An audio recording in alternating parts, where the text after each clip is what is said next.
Sup guys, this is the Power Up Mushroom, and you know what, today's topic I really wanted to talk about. I don't know why this came to mind, but I guess I was just looking at old reviews for older games, and I couldn't help but tell that a lot of games that have come out in the past couple years or the past few years, even some from last generation, there have been quite a few changes to these games and the way they work and their mechanics.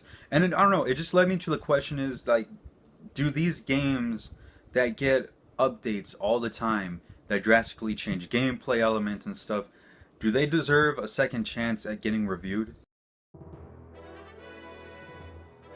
Now, a lot of you right now are probably thinking, well, like, Power Up Mushroom, what are you talking about? Do games deserve a second chance? They got released, they got a review. That's that. They're the same game at the end of the day, aren't they? And to you, I will say, yeah, you know what? Oh, you're right. At the end of the day, a lot of these games that have come out, they are they are the same game. They have the same mechanics, they have the same everything, the same concept, same story or whatever if they were released with a story. The way I've always thought, when a game is released, the final product is when the game is released. That is how the game's released. If the game was released broken or something, that was a final product. You had your chance, you would review it. Almost kind of like a due date for, you know, a work assignment, or if you're at school, you're still in school, you go to school, they give you a deadline for the assignment. You turn in the assignment like 3 days later. Obviously, there's going to be some points deducted off of it, especially if it's not meeting the par requirements for getting that A or whatever you were trying to go for. But, you know, the point is you were late and you failed. Your assignment was released or turned in as a mess. It wasn't organized. It was broken. Whatever your assignment was, you turned it in on that day. It had a due date. You knew about it, and you turned it in the way you did, like a mess. Obviously, your boss, your teacher, they're not going to give you no mercy because you knew ahead of time when that release date was, or when that turn-in date was, and that's how you turned it in. That was your effort and your work that you put into it. And ultimately, sometimes I guess it could suck, but a lot of the times it just comes down to a lot of laziness, or maybe some problems going on within companies. But luckily, video games aren't like that. You have a deadline, but then I guess a lot of developers have seen the way of the internet as kind of releasing patch updates with their games, like day one updates, you know, updates over time, months later, 2 months later, years later. A lot of stuff that can help improve the game and help make the game a better experience for the player, or sometimes just completely alter the entire change of the game, like just alter it completely, make it not even look recognizable to the average player or to someone who played it when it first came out. There are many games that fall under that category, and then there are a lot of games that fall under the category of just updating it to make it better, betterly accessible. If they release something a little bit broken or a little bit something that people are abusing, they can fix it, tweet it via updates. But overall, when the game is released, the game is working properly. You know, everything is working fine. Pretty much, you know, it's almost like a complete game that was released and it's working properly in all aspects, all online stuff. And I would say a game like that is a complete game. If it's released perfectly fine with no flaws in it, like I'm not saying that the game's going to be flawless, but every game has flaws. But if like it's released without any bugs, or very minor bugs that don't really damage the gameplay at all, or games that, you know, they release it, they just want to fix minor tweaks. I think games like that, they are totally fine, and I'll use a couple examples right here. One from last generation, I will immediately say that they fixed just by minor tweaks, was Halo Reach. Halo Reach, a lot of people who played this game when it first came out, armor lock was something that, like, I think Bungie overlooked, or they didn't think that people were going to abuse. Overall, it did end up becoming something that was abused over time, and they did. They tweaked it a little bit to where if you shoot at the armor lock, the armor lock time would kind of be reduced a little bit, or the armor would take damage just a little bit.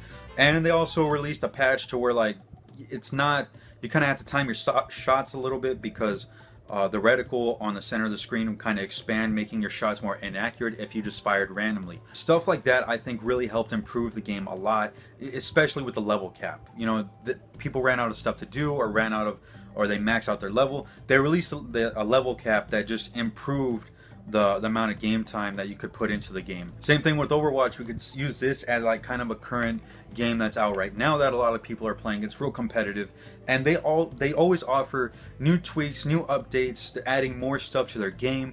But at the end of the day, when the game first launched, it wasn't released with a lot of content.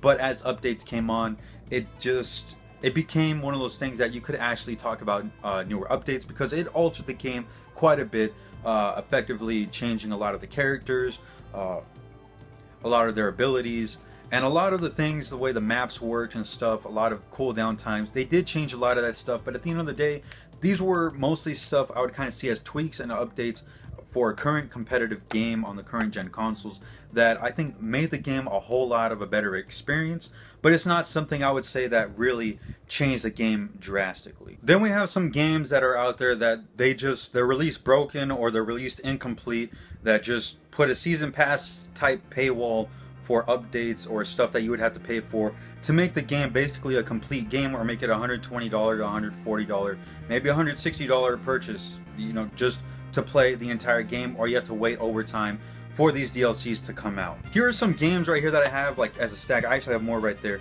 where they're released kind of broken, released not complete, released with just bare bones gameplay, stuff that, if you played it at day one, your opinion would totally change now if you played it today, because of how drastically these games have changed. I'll start down the list right now, but one of the most famous games that was released just completely broken, that me and my friends, we were all excited for, was Battlefield 4. Battlefield 4 was kind of like the selling point for the newer consoles. You saw all the destruction stuff, you saw how multiplayer was going to work, all this great stuff, and when the game came out, the game was bare bones and like pretty much broken at launch. It might have taken EA a couple years to get this game right, but over time they did release updates, they released DLCs, they released patches to finally fix the game, where the game now, I would say, is just basically just stable. Like, I'd say it's just par, maybe a little above par now, but at the time of launch, they had to release an extra game, just kind of put people on hold for Battlefield 4 until that game was fixed. And we all know how that game turned out. If you know which game I'm talking about, I mean, you'll probably remember the sound of the police. So a game like Battlefield 4, I think, could benefit from a second review, because today, if you went and played Battlefield 4, it's completely different. All the updates that they've added, all the DLCs, most of the DLCs have gone for free now. Like the DLCs they're probably like what, $10 now? They're dirt cheap, because they just want people to play the game now. But at the time of launch, the DLCs or like the updates were just fixing that horrible launch that the game launched with. Multiplayer wasn't working, campaign AIs were just terrible. There was a lot of stuff going wrong with Battlefield. I want to pick on Xbox a little bit. Here's a game that I was very disappointed in, and that's Halo: The Master Chief Collection. On the Master Chief Collection, we've seen many updates. One that's coming up recently that's supposed to change the end game for this game and hopefully bring it to life the way it was supposed to be at launch. 343 Industries, they didn't have the grasp or the knowledge of the hardware for the Xbox One, and ultimately this led the game to being released a broken mess. Multiplayer wasn't working, people were left in lobbies that were just empty. You'd be lucky to get into a game. It was like winning the lottery. Like, even today, the game multiplayer, you could play multiplayer now kind of stably, but the competitive scene in Halo is almost dead now. It's almost gone, except for like the few people that have stuck with it. But for the Master Chief Collection, you would think there'd be a bigger competitive scene than there is now, because of how this brings all the Halo games in just one package. It's just one of those games that it's still today, if you try playing campaign with other friends, it's still broken. You can barely play the game at even 30 frames a second. Like, frames will drop so bad when you play online with other people, the campaign, to like where you'll almost get disconnected all the time. This makes achievement running with other players, other friends online, just terrible. It's a terrible way to play the game, and it's ultimately not the optimized version of Halo, and hopefully the update that's coming out soon will fix the game. But two games like that, like Battlefield 4 and Halo Master Chief Collection, I think would benefit from a second review years later. If you guys have played the Master Chief Collection now, or played Battlefield 4 now, and you were there from the very beginning when those games launched, these two games would be games that you would ultimately see as something that are nothing like the way it was released. If anything, the way it came out when it first released was kind of like a beta version. Then we can move on to the third parts of games that try to fix the wrongs that were actually done by the companies. And this leads more to today's games, more to, today's current gaming scene with newer games coming out, more specifically EA.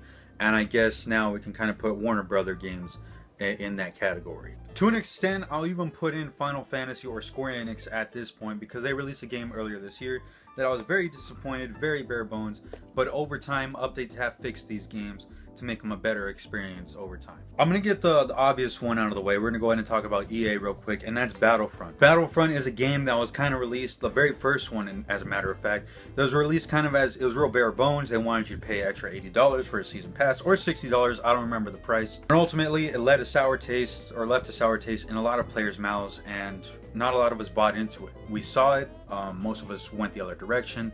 It wasn't a complete experience. EA later tried to right that wrong by releasing Battlefront 2, a game which would offer free updates as time went on, but even at that, when the game was released, they had a terrible pay-to-win system, and a game that was just subpar at best. It wasn't even the best experience, with just a few not even a few maps. I think it was what, like 4 maps or something, and with this campaign that just didn't make any sense. It was really, if you really want to put it, like something that they just pushed out quickly, something what I would call kind of like a thriller in movie terms. It was a thriller, something out there that people would just play, and that's it. You play for a couple hours and then you put it down. It's nothing big, not a real big competitive scene on here. Something that could have been a lot more than it was when it released, but it really wasn't. It was really at launch subpar, maybe par at best. Fast forward to today, the game has updated so many times that they've taken out the pay-to-win system, loot boxes, or whatever was in there, and they've implemented a new progression system. They've updated a campaign, adding more after the campaign, making it a more complete campaign, but still the campaign, in my opinion, I think is still subpar. They've added many more maps, many more gameplay elements. Overall, it's not the same game that it was when it first launched, ultimately saying that it is now a buy at maybe like $30 or $40 at sell price, you know, whatever it was. But it is definitely worth a look now if you guys were kind of turned away when it first launched. Not to mention, they're also announcing that Obi-Wan Kenobi, General Grievous, Anakin, and Count Dooku will come into the play for this new update that's coming out for it, and with a new map, Geonosis, which I freaking love that map in the original Star Wars Battlefront games. So ultimately, the game is taking a turn for the best. They're making it a lot better, and it's definitely not the same game as it was when it first released. Then we have a game like Shadow of War, a game where they ultimately pay-to-win loot boxes were in there. And for a single-player game, which is very odd. If you guys have played this game and got to the Shadow Wars, you guys will know what I'm talking about. I'm still stuck on there. I think I'm on stage 7. And recently with the update, they've completely changed. They've eliminated that. So I don't know how much has changed to the game yet.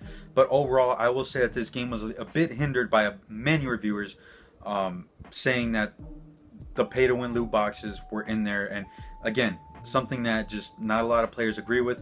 Me personally, I didn't agree with it. I didn't spend any money on the loot boxes.